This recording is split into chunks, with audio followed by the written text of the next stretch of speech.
In this video, I want to share with you my time clearing the game using the Chronomancer and Stormweaver Ascendancies in PoE 2 Early Access, using the exact same gear, skill gems, and Atlas passives, with a slight adjustment to the skill tree for each Ascendancy. I'm going to show you what both classes look and play like at level 91 for the Chronomancer and 92 on the Stormweaver.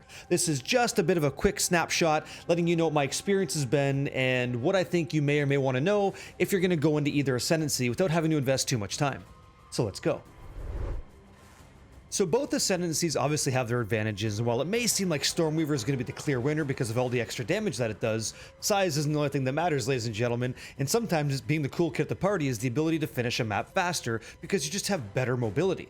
So, the Chronomancer may surprise you with the fun nature of this Ascendancy. Rewinding time with Temporal Rift and frequently resetting your position in mana immediately feels amazing, and having access to at least 4 blinks at will is also quite effective for Atlas mapping, as you can combine Temporal Rift with Blink using second wind support to double back and clear maps like those last remaining rares that we always have. The Chronomancer enjoys a bit of an advantage from this perspective. In the endgame, when you're clearing tier 14, 15, 16 juicy maps, the Chronomancer starts to lag behind the Stormweaver's damage simply because the Chronomancer doesn't have access to these multiplicative damage buckets that the Stormweaver does.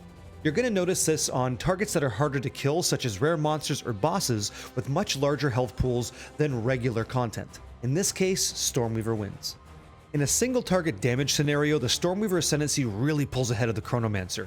The way that Arcane Surge scales with the Mind Over Matter Archmage framework, while choosing Constant Gale and Force of Will Ascendancy nodes, allow for a much more fluid gameplay experience because of the increased mana regeneration and cast speed that Arcane Surge support offers. Using these two Ascendancy passives in conjunction with Touch of the Arcane in the skill tree, you can't help but notice the value there. Using Mind Over Matter, Chaos Inoculation, Eldritch Battery that we're using in these builds, you really want to enjoy mana regeneration to bring the build together so you can burst down targets in Mana Tempest, Orb of Storm windows. In addition, the added power of Strike Twice, providing double shock effect on targets, enables a multiplicative damage that Chronomancer just never gets access to, or at least not in early access so far. Outside of the Atlas mapping, both builds can clear Trial of Chaos in roughly 15 minutes with the build guides I've linked in the description below.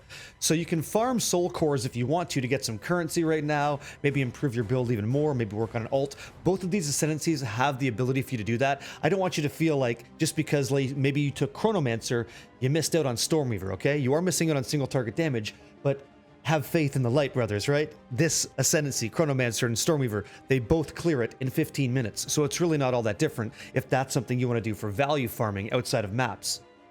Ultimately though, if I had to choose one Ascendancy over the other, at the moment it has to be Stormweaver to kill bosses and push map difficulty. The added damage is just too good to ignore. Now if I wanted to enjoy the game, kick back, run some maps, and have some fun, and still do the content no problem, but just not as sweaty, it'd be Chronomancer. It's got the time control flavor that you hope for and just needs a nudge of a power boost to cross the finish line for me. If I was able to double dip into shock scenario the way that the Stormweaver does somehow enjoy 50% more multiplicative damage, perhaps it'd be quite more enjoyable when it comes to single target clearing.